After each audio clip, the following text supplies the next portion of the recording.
All right, good evening. Welcome to tonight's webinar brought to you by the Champaign Public Library. My name is Madeline Wolski and I am the business librarian. So tonight we are learning how to write to persuade, and this is an exciting webinar. And before we get started, I'm going to share a couple of quick library information. So if you have any questions about tonight's webinar, maybe want some one-on-one business help, or maybe want to learn how to knit, feel free to schedule a book a librarian with any of our amazingly talented librarians. It's a nice one-on-one session, and you can learn more at our website, champaign.org/book-a-librarian. You can also contact and ask us questions during our open hours on our website, or send us an email at librarian@champaign.org at your leisure. So this evening, really want to encourage everyone to interact, ask questions. There are two ways for you to do this tonight. Feel free to type chat. So, and I just want to point out, make sure that you know who you're sending your chat message to, everyone versus just the panelists. So that would be Trish Hall and myself. And I also, if you have any technical issues, feel free to also type in there and we can help you troubleshoot. If you prefer to verbalize a question, feel free to just click on the raise my hand feature. You can find that if you hover your mouse in the center bottom of the screen, click that and I essentially can unmute you and you can join in the conversation. So without further ado, Trish Hall, thank you so much for joining us this evening. Trish Hall is a journalist and writer, having worked at the New York Times for more than 20 years and serving as a senior editor and op-ed editor, and having the experience of being in a lot of different other places. So she's also the author of Writing to Persuade, How to Bring People Over to Your Side. And you can actually check that book out, a physical copy at our library, or listen to it or read it on within our online catalog. So Trish, I'm going to go ahead and mute myself, stop screen sharing, and let you go ahead. Well, thank you. It's very nice to be here. You know, I started writing. I wanted to be a writer starting at the age of, I don't know, 7 or 8. So I was always a writer and I was always a journalist. And I was one of those people who really sort of believed in facts and the truth. And I loved reporting and just asking all kinds of questions. But when I became the op-ed editor of the New York Times and I was sort of exposed to the whole world of opinion, that was like a very different thing for me. It wasn't something I had thought deeply about. And after being exposed for 5 years to all these people with all their opinions and the whole process of trying to figure out what opinions we should run and what opinions we shouldn't run, you know, I learned a lot about what pieces worked and what didn't. So then I decided to write this book about persuasion. And I kind of realized when I started writing it and doing the research that I really had thought that facts were the way you change people's minds. And you know, overwhelmingly, all of the social science research shows that that's not really what changes people. I think people are probably more aware of that now than ever because of so many divisions in this country over what's a fact, what is even true, what's a fact. But when you really look into the study of persuasion and you find out it's not really facts that change people, at least not on their own, that if you want to change people, if you want them something really minor, if you want them to do something you want them to do, like, I don't know, change the way your husband loads the dishwasher. It can be any huge, you know, get a business client. It can be a big range of things, but you can't just rely on sort of rationality and facts because everybody sort of has their own approach to that. But what I did find very interesting in doing the research is that social scientists have found a number of techniques that work. And I realized that a lot of those I had sort of intuitively come to understand in the process of reading so many op-eds. when I was the op-ed editor at the Times, we would often get like 1,000 submissions a week. I mean, there are a lot of people with opinions and they want to share them and they take the time to research them and write them. So, just by what I responded to, I started to get a good sense of what worked and what didn't.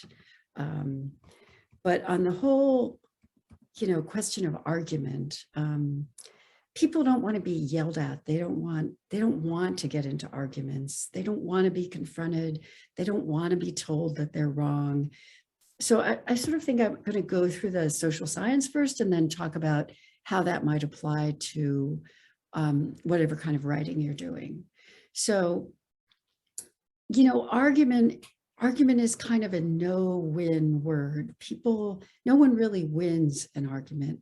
There's just kind of a standoff in an argument, and both sides are angry. They don't really lead anywhere. I got into a cab recently, and I'm sure you all know cab drivers are angry about Uber and Lyft and all the competition in that whole ride sharing business. And I had an angry cab driver, and he was driving really fast and he was looking at his phone. And I said, would you please not look at your phone and drive?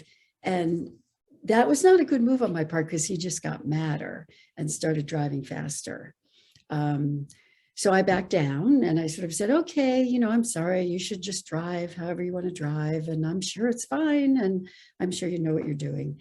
And you could tell he felt like he kind of won, he was in control. But I was at his mercy, and I was then angry. So that's kind of a classic sort of standoff. Like, he got what he wanted, and I decided I would never ride in a cab again, because they're not reviewed by their customers like Lyft and Uber.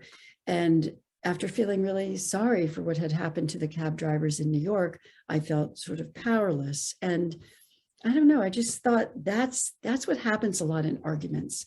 Nothing very good. Like, the winner appears to win, but really both sides are just sort of pissed off. So don't get into arguments. Don't yell at people. Don't pelt them with facts. Those things just don't work. One reason that doesn't work is that none of us like to change our opinions. That's something that's become amazingly clear over the last 4 or 5 years, that people have set opinions, often based on what their friends and relatives feel. And the odds of your changing their opinions are not high unless you're sort of part of their tribe or part of their group, because we all have a vested interest in being part of a group, part of a family, having people on our side. It's wired into us through evolution. And so we all have that framework for functioning, and we don't particularly like to change. So, I've often found that, obviously the New York Times is a very liberal newspaper, and a lot of people who work there are very liberal, and they all think they're very open-minded. And I actually come from a very conservative Republican family, so I'm, unlike some people, exposed to a big range of opinions. And everyone thinks that they're open-minded, and everyone thinks it's other people who are just sort of cranky and won't listen to reason. So I think it's really important to understand that everybody feels that way, and there's no one who is truly open. You have to struggle to be open to other ideas. It's sort of not our nature. So when I did all this research for the book, I found it sort of depressing. I thought, wow, all those years I was trying to affect people's opinions and change their minds with all these op-eds, and I don't know if I had any effect at all. But there are ways to reach people. So first of all, you don't start an argument, but the most important thing, and it's a very general approach, and then we can sort of break it down. It's all about seduction. It's about making someone want to talk to you, want to listen to you. We tend to be, as I've said, persuaded by our friends, by people who look like us, by people who seem like us. We're not necessarily persuaded by strangers or people we can't relate to. People can be very different from us, but somehow if we're in the same group, we're much more likely to be convinced if they make an argument in one direction or another. So when you're trying to convince someone to do something for you or to do something you want them to do, it's really important to find your similarities, to find how you're like that person. It's about digging into yourself, and even if they seem really different from you, finding some way that you feel empathetic to them and who they are. You need to understand what they want, what might make them think differently, what their interests are. One of the most interesting research papers I found was by these academic researchers in Britain who had studied terrorists for a long time through lots of documents that had been collected on questioning them. And they could see that people who were empathetic to them, obviously not sympathetic, they didn't agree that being a terrorist was the right way to go. But if they wanted to understand them, people who wanted to understand them got them to talk. And people can tell right away whether you want to understand them and whether you're sort of present for them. So that's really important in persuading people. Another thing that's important is really trying to understand what people want and trying to help them get it. And that way they'll be more likely to buy into your idea or to give you what you want.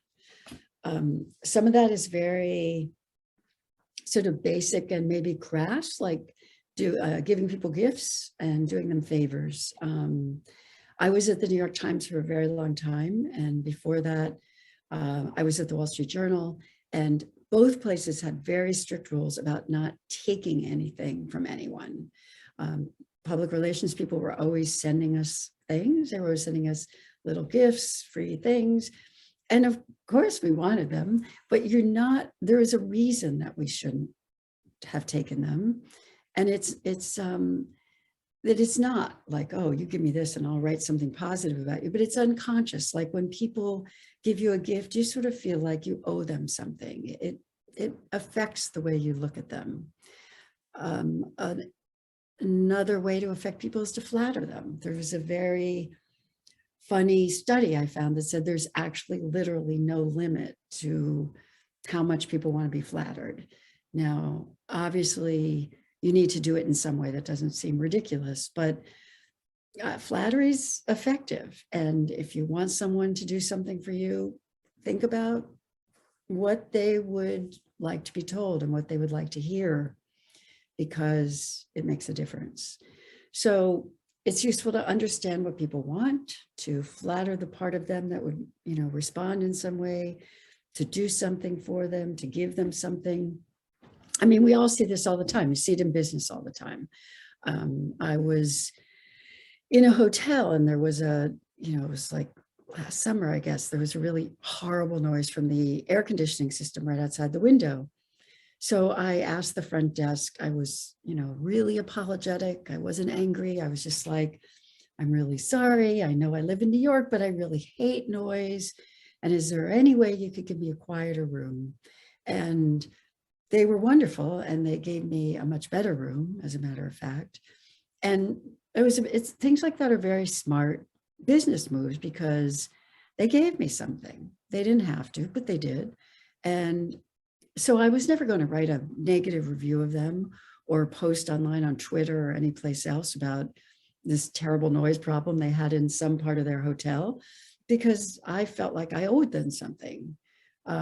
So that's another aspect of, understanding sort of gifts and reciprocation. I mean, that's just gifts on some level, consciously or unconsciously, generally will be reciprocated. Another thing that persuasion researchers have found that surprised me, because I personally have trouble asking for things, is that people tend to underestimate just the simple value of asking. If you're trying to get someone to do something you want them to do, just ask. That people don't they don't like to ask. They're uncomfortable asking, but it often works. And so that's the first step often, is to ask. And like, sort of, how do you apply that in sort of persuasion in daily life? I mean, maybe you want to get someone to introduce you to someone they know, someone who could help you or be important to you in some way. You need to think about how that person would benefit from talking to you. It's always important to think about what they could get, not just what you could get. In fact, what you could get is the least important thing in thinking about persuasion there. It's how they might benefit from knowing you. And one other aspect of persuasion is that this is another way we're just kind of hardwired, because we're a very social species, is that we want to say yes. And that's part of, people underestimate the value of asking because they don't think about the fact that people do want to say yes. It's hard for people to say no. They don't like to say no. So remember that it may be very hard to ask, but asking simply and warmly and in a friendly way, it often just really works. People like to say yes to people they like, and I find it much easier to say no to people who are aggressive or abrasive in some way. Another aspect of persuasion, whether it's written or in person, is to try to remember to be humble, even if you're not. It's like you can qualify, not to the point where you sound like completely hesitant, you don't know what you're talking about, but, say, well, that could be true. And, make it clear that you're willing to listen to people, that you don't always have this, like, I am right and I know what I'm talking about, because that will make people defensive. You don't want to make them defensive. You don't want to make them upset. You want them to listen to you. So there are many, parts of life where this comes up. You're trying to get someone to stop smoking. You're trying to eat less sugar. You're trying to schedule more social life. Many times in persuasion, though, the solution is to make it very difficult to do the thing you don't want people to do. If you don't want your kid to eat sugar, you shouldn't have any sugar in your house. If you feel like you need to get back to socializing more in person, then it's really useful to, like, pre-schedule all these things, have standing walks or lunches or dinner dates, because it just, there's less resistance. You want to take away friction. Finally, and this was really important at a place like the New York Times. I have a job now where I work for a communications firm, and I ghostwrite a lot of op-eds, and I think a lot about, I'm on the other side of it now, right? And I think about what different publications might want. And one thing that's really important is knowing what the audience values and what the audience is likely to respond to. Because if you know what they value, you can think about what they're likely to want to hear, and you can think about how to persuade them.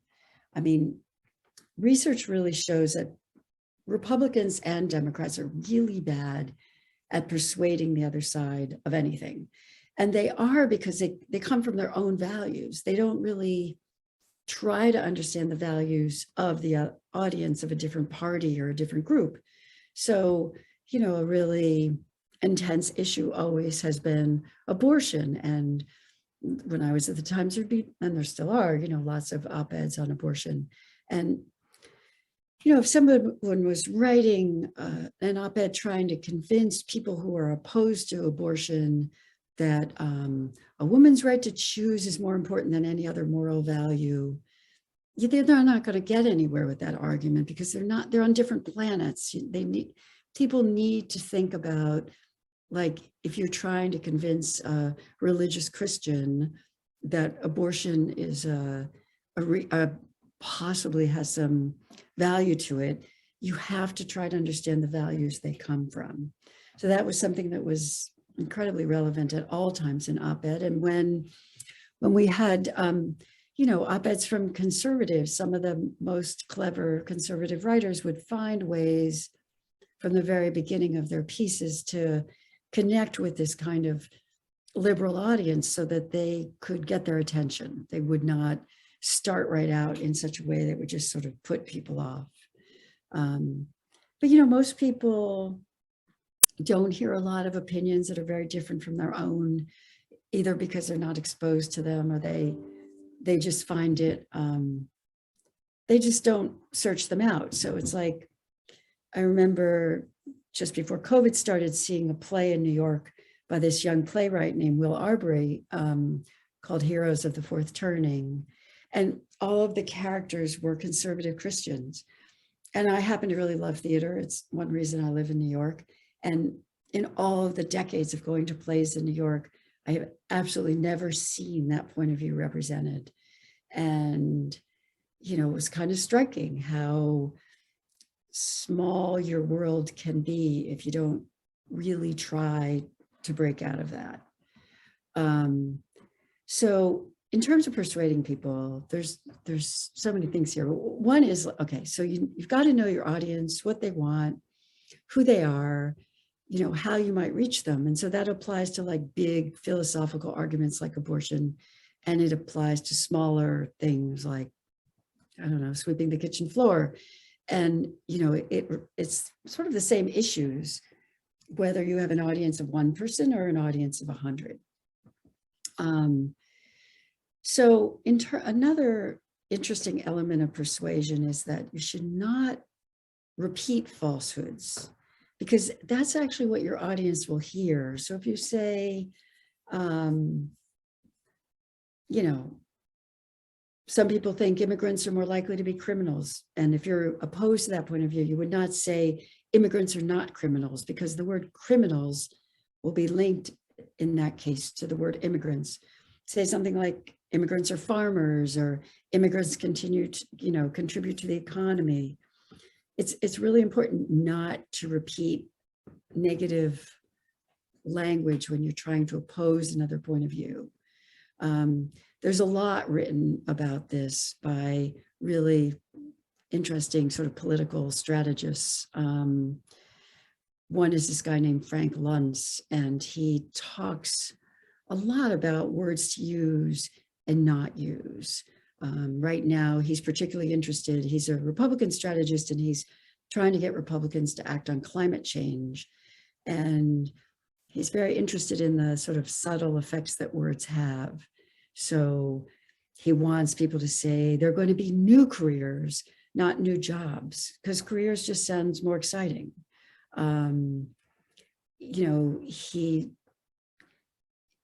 It's a positive approach. It's like use words like solve climate change, not end global warming. So if it's something that interests you, he's a person worth reading.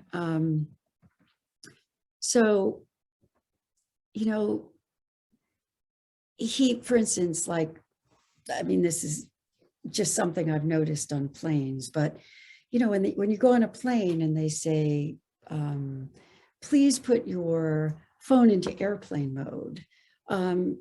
Lots of people do, but I'm sure a lot of people don't. So a different way of looking at it, a more positive thing that sort of rebounds to the benefit of the person you're asking, is say, please put your phone into airplane mode because you will save your battery. So that's something that benefits the person being asked. And I think that's, again, that is a big part of persuasion. What will benefit the person who is being asked?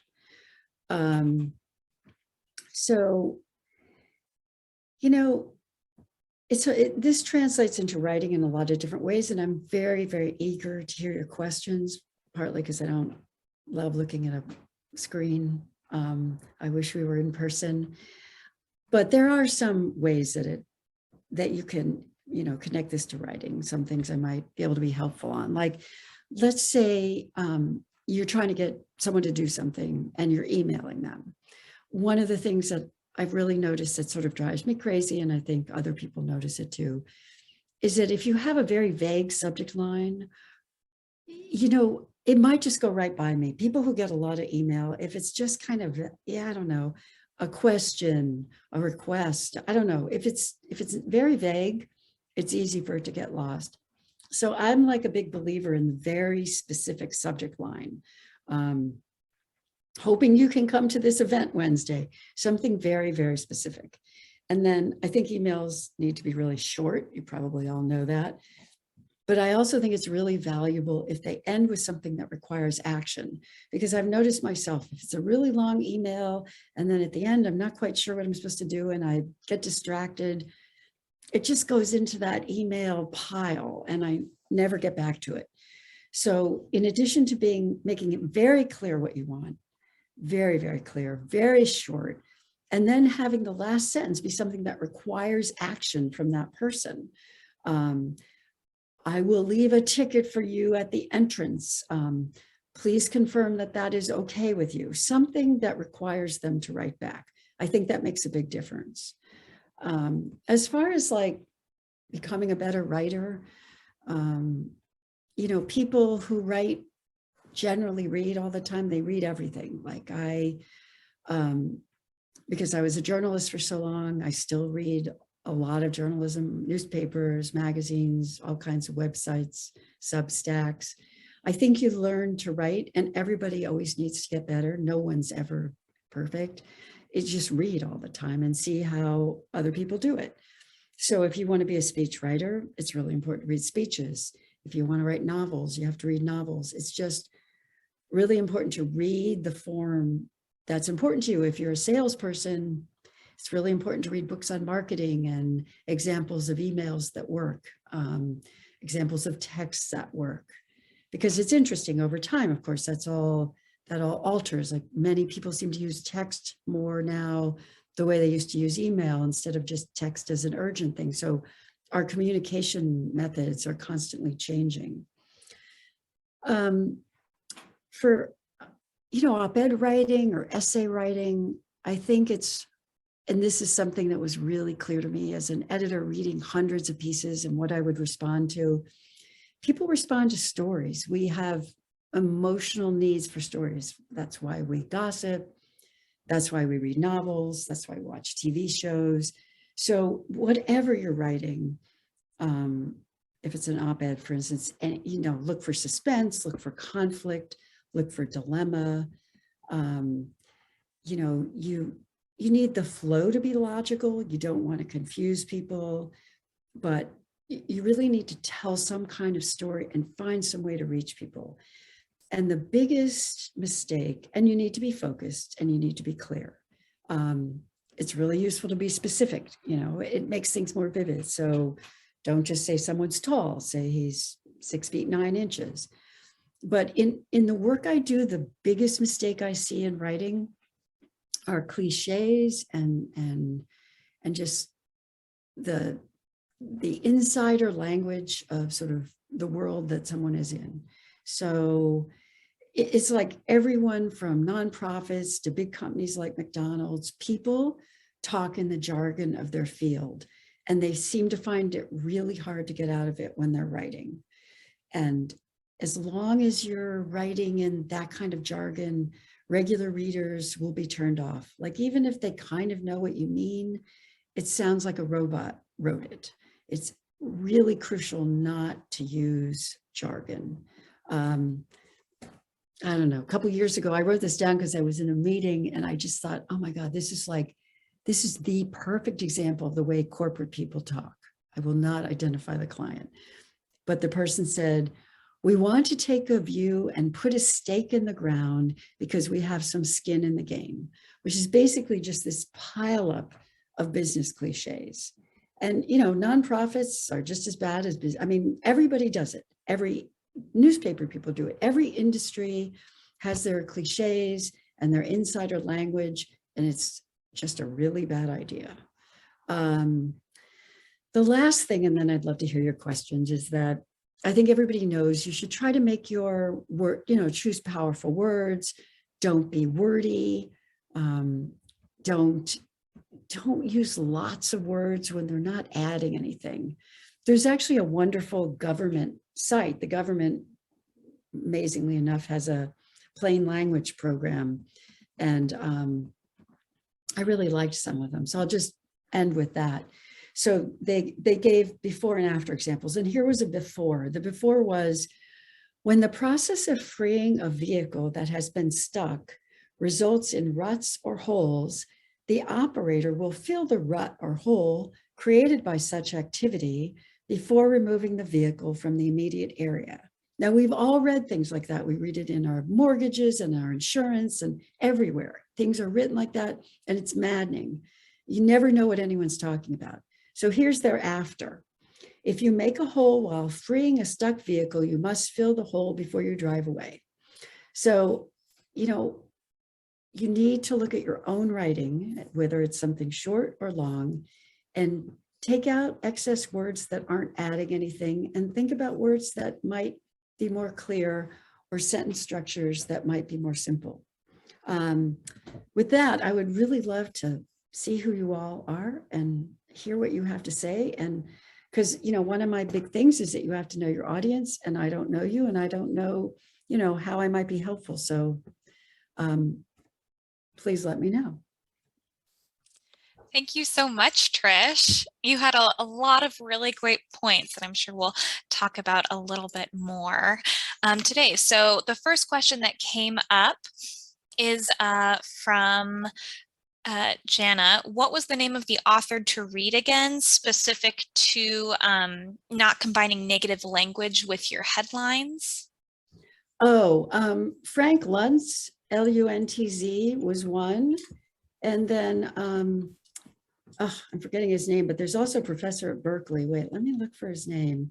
Professor at Berkeley has done a lot of interesting work on this as well.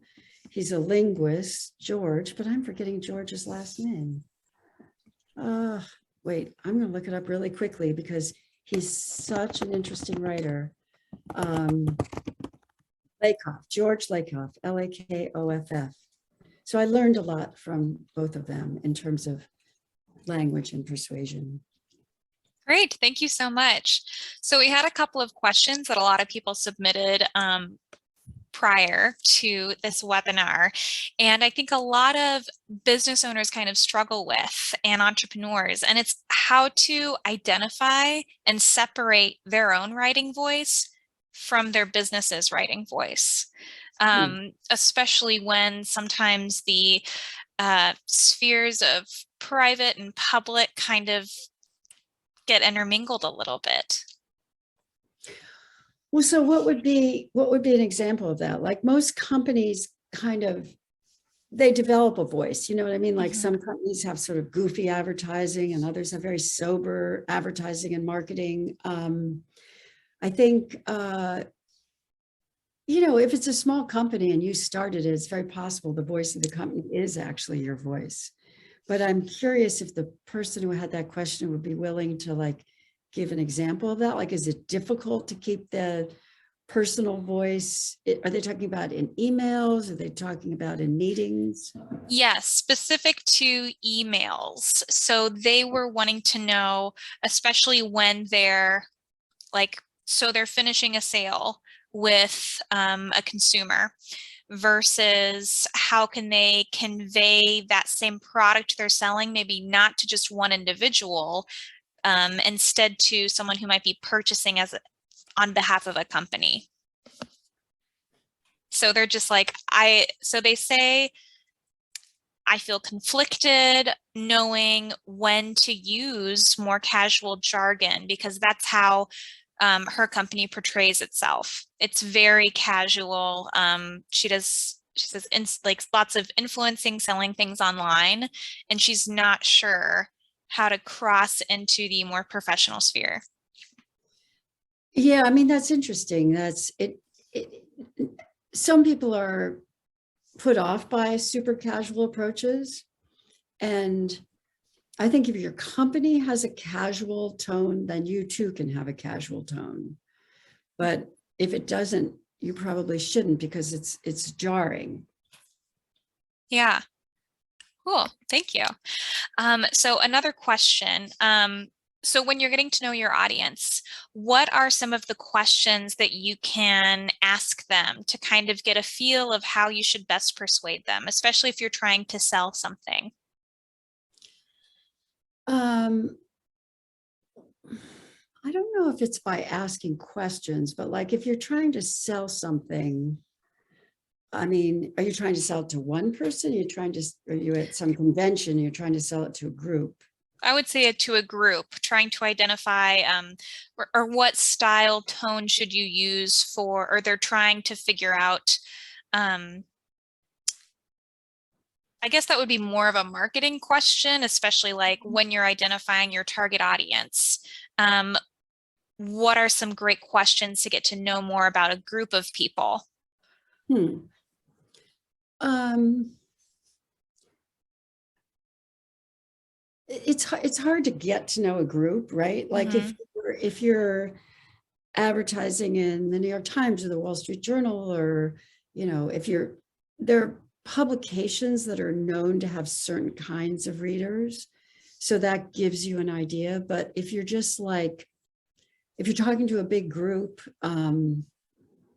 I don't know. I mean, you can ask them what their favorite TV shows are. You can ask what their favorite foods are. But I mean, it depends on what you're selling. I sort of feel like that question's so vague. I don't know. I don't know how to be helpful. I'm also not a marketing expert, but I just think that um, if you know what people like, then you can find some way to think about how they might like what you have to offer. Um, but I don't know. It would be helpful to hear more. If, Yeah. if, if people want to jump in themselves and expand on their questions, that would be fine. Absolutely. Yeah, that would be marvelous. I know, I guess it's kind of making me think of when earlier when you had mentioned reading the examples of what you want to put out there, seeing what other people are doing, especially if maybe you see someone who has a similar audience to your own, kind of seeing what's going on and not necessarily mimicking, but just making notes, seeing examples. I guess Mhm. that makes me think of maybe that would help answer their question, but if they want to expand, that would be perfect.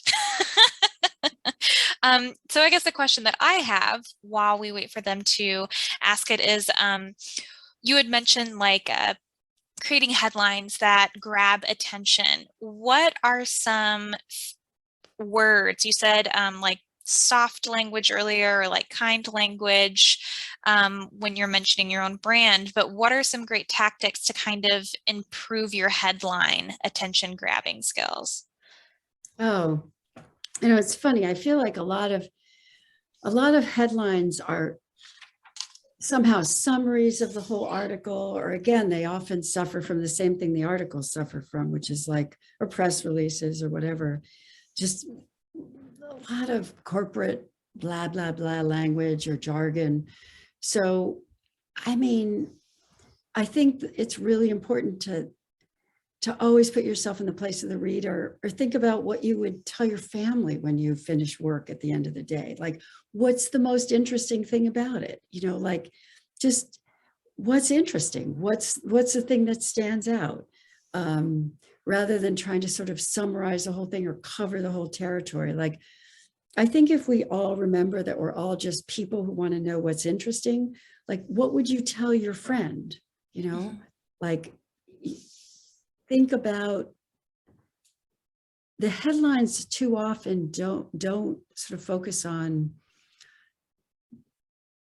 they're like too responsible or something. Like, you need to think about, what are people going to find stunning in this? It may not be from the first sentence, and it may not be the last sentence, but what's going to make them keep reading? It's all about, I mean, I loved writing headlines at the Times, and that is marketing. And especially once we were digital, that's totally about marketing. You want people to click. Once we started tracking clicks, and when I first started in journalism, you had no idea who was reading anything. Um, and you always wanted to believe, of course, that everyone was reading your stories, but you had no way of knowing. And now, of course, everyone can know. And so the headline is really the marketing for the article. And it's got to be intriguing in some way. And so you need to think, well, if I were telling someone about it, what would I tell them about it that would make them want to start reading? I think they have to be pretty colloquial and they have to be fun to read. I mean, you know, unless it's like about a war, it depends on what it's about. But yeah, Russia invades Ukraine. How much fun is that? But I you know. know, it's certain things don't lend themselves to that, but a lot of things do. So I think people have to be somewhat playful and take risks in headlines. Great. And that's also, you make a good mention of just seeing what people are clicking on. I mean, that's amazing information for a marketer or business owner to kind of say, oh, I'm doing this correctly based off of this tone. Like maybe the more active, actiony headlines are, yeah, being selected more so than others. I mean, and also with digital marketing and advertising, like people really know what advertising works. That's been an enormous change, obviously, in that whole world. And so, you know, you write one ad and it doesn't get a response, and you write it differently and it does. You know what works. Yeah, very cool. So we have another question. This is kind of more along the lines of blogging. So this person is using blogging to increase their ranking on Google with search engine optimization, SEO for those who are in the know. And they were really surprised to hear about the cliches because they thought that using that kind of jargon would make others or who are in the same industry or audience feel like, oh, I know this words, I'm one of the pack, or someone who maybe wants to be involved, like, oh, these cool kids are using this language. I'm following up on it. So what's your take on that? No, that's a really interesting question. I mean, there is a way that using certain words and for different industries signals that you're in the same group, you're in the same tribe. And so it depends on that's a case of knowing your audience. If your audience is, if it's like a blog that's just for a certain trade, or it's a trade journal, if you know that you're talking to an audience that knows those words, then I think it's fine. If you're talking to a general audience, it's a different thing. But I also, you know, sometimes I've done some editing for a friend who's a marketer, and some of his writers sometimes use those words in a way that I feel like reflects a lack of thinking. Like they're not really trying to dig deep. They're just kind of tossing out all those words. And you have to make sure it's not a cover for that it's not a cover for lack of information. Like you still have to say something. Like, yeah, if your audience knows those words, that's fine. But you still have to give them something original. I mean, that's sort of the essence of anything you write. You have to give people something they didn't have before. You have to make it worth their time. If it's just kind of summarizing stuff everybody knows, you know, it's like they're not going to keep reading. Mm-hmm. So yes, it is different when you're sharing something with an audience of people who are in the same business. Absolutely. Okay, thank you. And a follow-up question on that. I'm starting out blogging and I'm not really sure what audience I want to target because I'm interested in a lot of different things. What's your advice for this situation? Well, there must be some reason this person is starting a blog, like they're doing it because they want to sell certain products, or maybe the person is the product and they're just trying to become better known. It's really smart to look around at who's doing what. You know, if you're going to do something that's just like what other people are doing, you may not get very far. You want to somehow find a voice, find a presence. You want to be contributing something that maybe people can't find somewhere else. So I think it's not, you know, you can jump around and you can write about all kinds of things. Like that's been one of the interesting things about all these Substacks, which are really just blogs. It's a new name for a blog, a new company, but that, you know, once you start following someone, if you find them generally interesting, they write about all kinds of things, fine, you're interested in them. So you're interested in what they think. But you have to get the audience in the first place. So I think there needs to be some core thing that you come back to or that you're writing. So like I read a Substack by a guy who's like a kind of anti-woke communist. And then I read Substacks about makeup and beauty products. I read all kinds of, and somebody who covers the one of the people who does beauty products is sort of anti-beauty products and a lot of what is sold. And so she has all these sort of riffs on, the nature of that world. But, she'll still occasionally recommend a few things that she likes. So I think like you have to think about what kind of audience you want to build and the core audience, like what they're going to want. And then you can deviate from that. But you need to have something that, what people call your elevator pitch, like, in 10 or 15 words, what's the thing that your blog is going to give people? And then you can play around. That's fantastic. Yeah. So I guess I now have a question that's kind of related to what you were saying. And it's interesting because it's something that I've been seeing a lot with our local entrepreneurs. It's this feeling of wanting to be completely unique, having an original idea. And I am just a lot of people, when they start to write things or create an idea, they're like, everybody else is doing this. What's the point? Or why should I bother? And do you have anything to say on how to make something newer? Or like, what are ways you can maybe do something but a little bit better than others? I mean, it's hard. That's kind of what my job is now. Like I'm always trying to think of op-ed ideas for people. And it's hard because like sometimes it feels like everything's been written. I mean, especially on the sort of bigger issues. And the way to make it new usually is to tie it into something that's happening that's new and different. Like if it's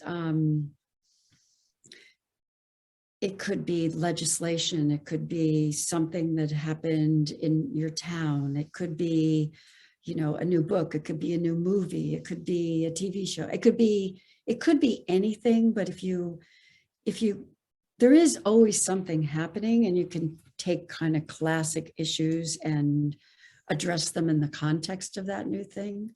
But it's hard because what everyone will say is, oh, you need to be original, you need to be different, you need to be funny, you need to be smart. I mean, yeah, but it's not easy to be those things. And I think that's one reason like people who start blogs often underestimate the amount of work that's involved. Because if you're going to get an audience, you have to be giving them something they're not getting somewhere else. And I think that's one reason people like TikTok and Instagram so much, is it can be, or Instagram story, like quick little visual things with funny little comments. It's not easy, but it's less work than writing 500 words or a different kind of work. So I think a lot of times people really shouldn't be starting blogs. They should have a really great Instagram or TikTok, because to keep a blog going and writing enough to get people following you and to always be thinking of something. I mean, that's what journalists are paid to do. And it's like a full-time job. And most people don't have time to do their blogs full-time on top of whatever else they're doing. Absolutely. Yeah, completely agree. All right. So we have one question here. I don't know where to start with writing for my business or for persuasively. Do you have any recommendations on how to find my own voice? Sometimes when I have trouble writing, like I like to walk a lot. So while I'm walking, sometimes I just talk into my phone and to the record function. Sometimes if I can't like figure out what my voice is, I literally use my voice and get into something in some kind of conversational way. A lot of times I walk away from things. Too often I walk away for a snack, but you can walk away to exercise, you can walk away to do whatever. And you come back, sometimes you have a different perspective. But I think finding your own voice is really, sometimes I write with my eyes closed. I mean, sometimes to sort of just, to sort of bat out every other distraction. But sometimes it's just a matter of putting your hands on the keyboard without any idea of what you're going to say, and then just trying not to get in your own way. Just seeing how your voice sounds when you're not writing the way you think you should be writing, or the way other people write. Just listen to your internal voice, and then edit it, then play around with it. Like sometimes if you just type like a lot of stuff and then see what's there, because it's really hard not to write the way you were taught to write in school, or the way you think you should write, or the way other things are written. It's tough to, I mean, I kind of have the opposite problem, because I've been writing for so long that I worry sometimes that the things I write for all these different people all sound the same because, you know, people get a voice over time. They get a voice. And, you know, I'll say, oh, I think things should be tight and they should be, you know, get rid of the excess words. But there are actually some amazing writers who are, you know, really wordy, but it works. All different kinds of writing work. So I think finding your own is a process of just talking to yourself, and maybe you do it on a recording. Maybe you just try not to judge yourself. You know, start by not judging yourself, write a lot of stuff, and then see what it says. Thank you. No, that was really great. So we have about 10 minutes left. I just want to let everyone else know, if you have any additional questions, please feel free to put them in the chat or raise your hand if you'd like to verbalize them. I have some more questions from emailing, but I just want to make sure we allow those who are here to kind of ask if they have anything supplemental. So one thing I have from email, Penny asked, she was wondering, and you kind of covered this already in your, when you were talking about evoking someone's feelings and getting to know them to really persuade them. But she's wondering, when you don't know someone and you want to persuade them to do something, when do you put that ask in the conversation? Like, how do you know it's time? Is there like a wink, a smile, or? I mean, that's an interesting question, because in my world, so much sort of attempt at persuasion is through, you know, through writing, through email or articles, and so I think she's talking about in person. I don't know. I mean, it's sort of like before they walk away, but after you've gotten to know them a little, whatever that moment is where you feel like if you're really uncomfortable asking someone something, then it may not be the right moment. Or you could just be like me. I'm always uncomfortable asking people for things. So if you're that person, then, you know, just make yourself ask. I mean, that was really interesting to me, because I was always very dismissive of people at work who were always sucking up to the bosses and flattering people. And I was just like, oh, it's so transparent. And so when I read all this research about how actually it really works, I thought, boy. And the same with asking. You know, the only advice really is to just do it. And the more you do it, the more comfortable I think you become with doing it. So when you were reading a lot of this research, were you challenging yourself to ask more, to flatter more? And if so, what was that experience like? I mean, I did realize how many sort of mistakes I've made in my life of sort of being afraid to ask and being, you know, afraid to just do that. The thing that really hit me the most was that I felt like it was very easy to surround yourself with people who thought the way you thought, and that I really aggressively started reading a lot of things I did not agree with. And, you know, like I subscribe to a lot of things that are much farther to the left and much farther to the right than I am, and I try to read them, because otherwise, you know, it's really hard to ever challenge yourself. And I think it's kind of a good practice.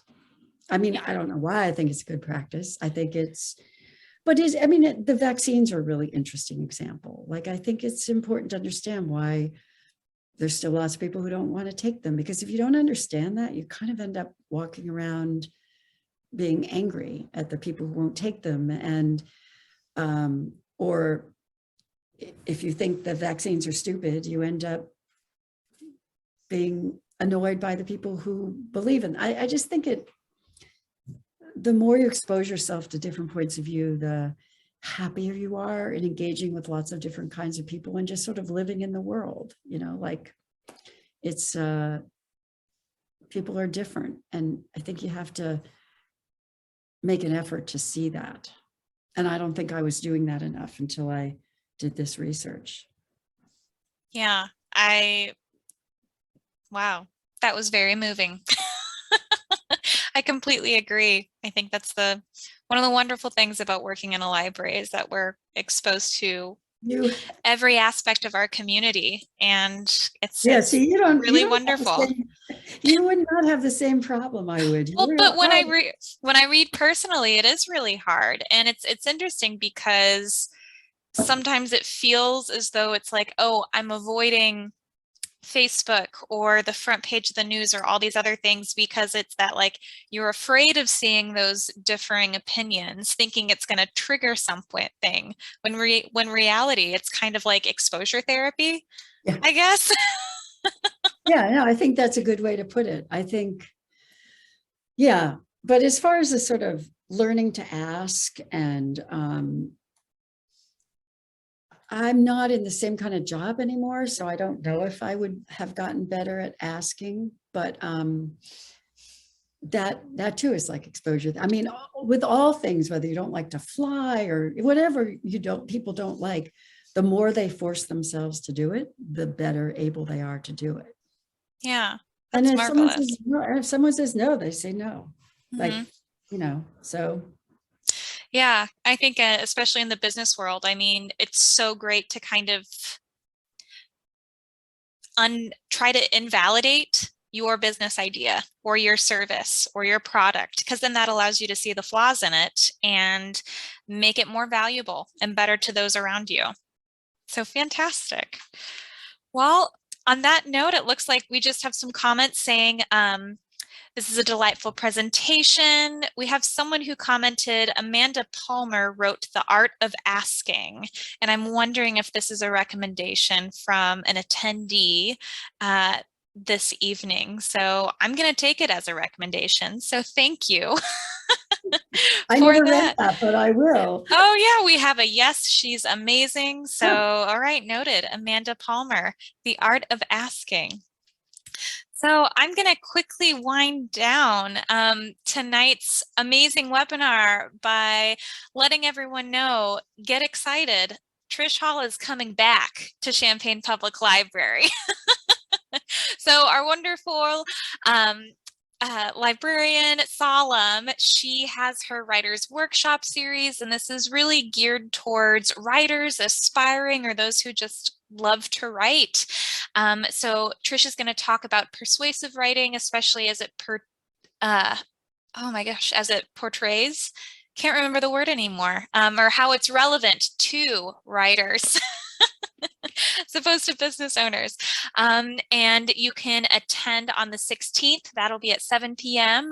Even if you're not able to, I really recommend signing up, because then you'll receive a recording of the webinar. And if anyone has any questions about tonight's webinar, other resources within the library, feel free to connect. You can, again, reach out to us over email. You can reach me at mwolski@champaign.org or librarian@champaign.org. Contact us via our website, champaign.org, or just give us a call. And we look forward to talking to you and seeing how we can help. And then a quick shout out to the next business webinar, which is all about art-entrepreneurship. It's a mouthful, but I'm very pleased with that pun. And it's all about how to get into craft markets, how to better increase your chances of maybe getting a grant. So if you have more questions about this, feel free to reach out and I can assist. So last thing to do after I stop sharing Huge thank you to Trish Hall. This was incredible. It was a wonderful webinar to be a part of, and it was just a pleasure hearing you speak and talking with you this evening. So thank you again. It was great to be here. Thank you. Great. Well, everyone have a pleasant evening and good night. Bye.